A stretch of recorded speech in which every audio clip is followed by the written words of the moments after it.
Hola, vamos a hacer un ejercicio de bondad-ajuste. Dice, usted es actuario y desea modelar los montos de los siniestros en una compañía de seguros. Que opera en el ramo de inmuebles con un límite a la póliza de 400.000 pesos.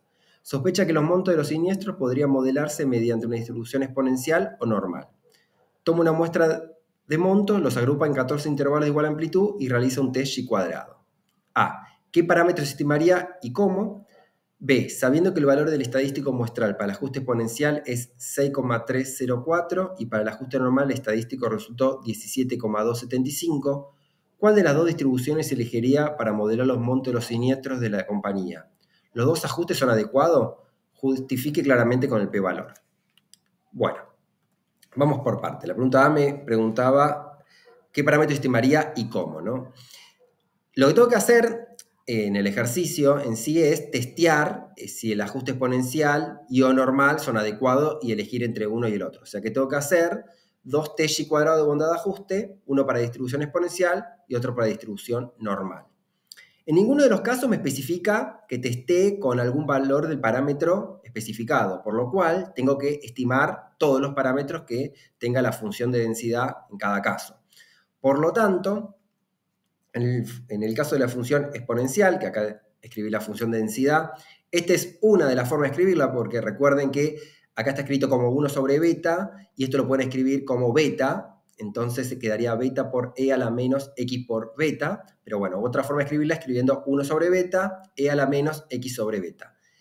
Con esta forma de escribirlo, el estimador de beta, tanto por máxima verosimilitud como por momento, en ambos casos, el estimador es el x raya, la media muestral. Así que tendría que estimar el parámetro beta, podría hacerlo por el método de máxima verosimilitud o momentos, y en ambos casos me da que el estimador es el x raya. Eso en el caso de la exponencial. Y en el caso de la normal, acá especifiqué la función de densidad y tendría que estimar el parámetro mu, y me da que por momentos o por máxima verosimilitud, en ambos casos el estimador es el x raya, y para estimar el sigma cuadrado, tanto por máxima verosimilitud por momento, es el desvío muestral, ¿no? Que es lo que tengo escrito acá. Esto sería la primera pregunta que me decía qué parámetros estimaría y cómo, ¿no? En cada caso. Bueno, cosa a tener en cuenta que ahora vamos a utilizar para hacer los test de bondad de ajuste.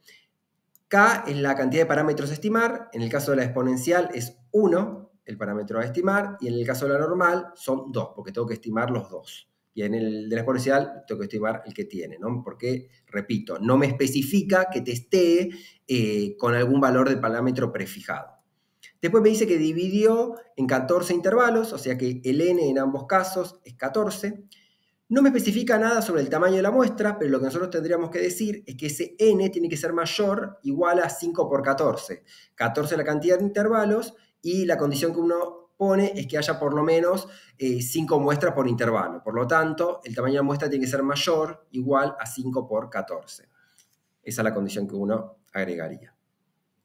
Bueno, y la pregunta B, bueno, ahora vamos a leer, me da los valores de los estadísticos, pero bueno, antes que nada, algo que no puse acá, pero que hay que poner, es cuál es la hipótesis nula y cuál es la hipótesis alternativa. En el caso de la distribución exponencial, el test sería, la hipótesis nula es que la variable x, que sería el monto de los siniestros, tiene distribución exponencial, contra la alternativa que no tiene distribución exponencial o que no se ajusta a una distribución exponencial.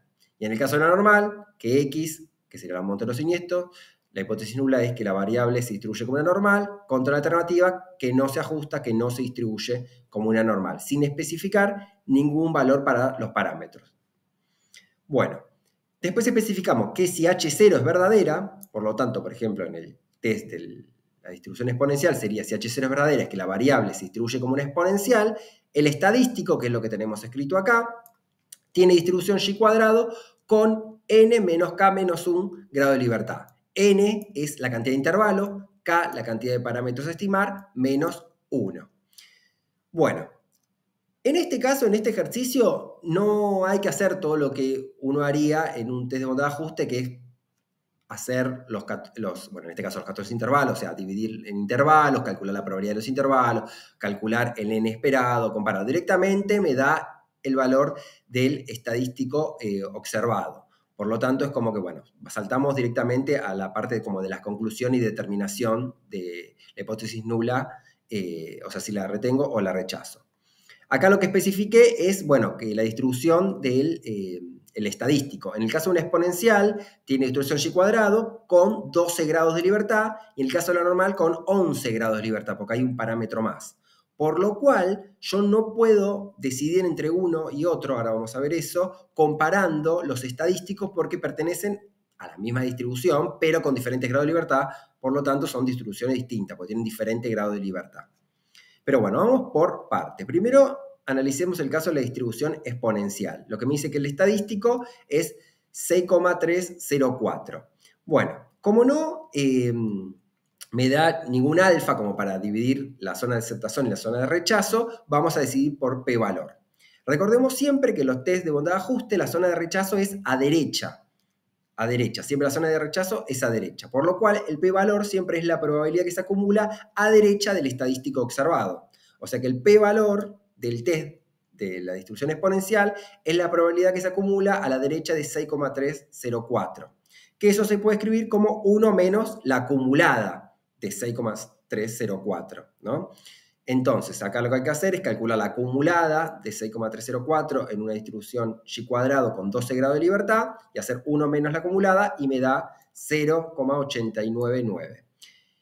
Este p-valor lo comparamos con nuestro alfa de referencia, que es del 10%. Por lo tanto, este p-valor es mayor, entonces retengo la hipótesis nula. Y la hipótesis nula era que la variable se distribuía como una exponencial, por lo tanto digo que la variable x se distribuye como una exponencial, ¿no? Recordemos que si el p-valor es mayor al alfa de referencia, retengo la hipótesis nula. Si es menor al alfa, rechazo. En este caso es mayor, retengo la hipótesis nula. Bueno, vamos al caso de la normal. En el caso de la normal me dice que el estadístico observado es 17,275. Bueno, lo que calculo es el p-valor. Nuevamente es la probabilidad que se acumula a derecha de 17,275, que es lo mismo escribir 1 menos la acumulada de 17,275.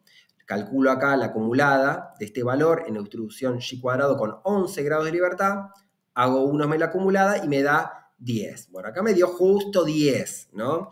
Y da justo, ¿no? Esto no es porque redondeé 10, sino porque, bueno, este estadístico con estos decimales da justo 10.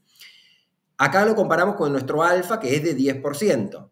Si justo da, que esto es un caso muy raro, que dé justo 10, se rechaza la hipótesis nula y se retiene la alternativa, ¿no? Pero bueno, en general no va a pasar un caso así que dé justo, y repito, si es el p-valor mayor al alfa de referencia, retengo la alternativa. Si es menor, rechazo la hipótesis nula.